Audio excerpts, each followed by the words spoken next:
言えてよかった。あと全然関係ない話、はい、あ、言ったっけ？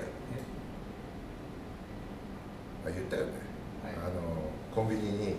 ジャンプ買いに行った時の話。いや、聞いてないです。コンビニにジャンプ買いに行ったの、はい、多分月曜日だったと思う。ジャンプ買いに行ってジャンプ買った後になんか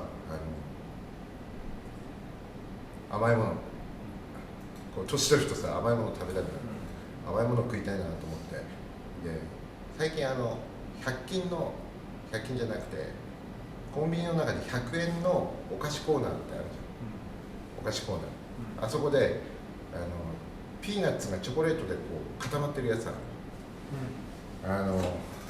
形的にはなんかこうアメーバみたいなやつの中にこうピーナッツがこういっぱい入ってるみたいなやつ、あれが100円のやつが食べたくて、でそれを買ってたら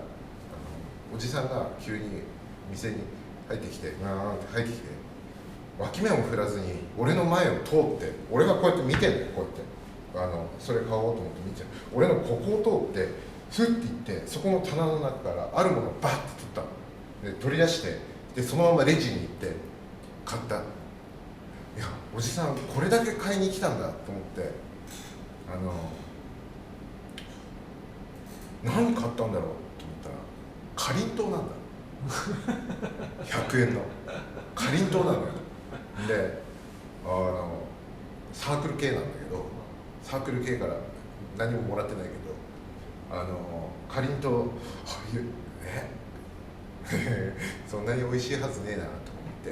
思って、でもこのおじさんこのかりんとう切れた、まるでなんかこう薬が切れたみたいな感じでやってきて、で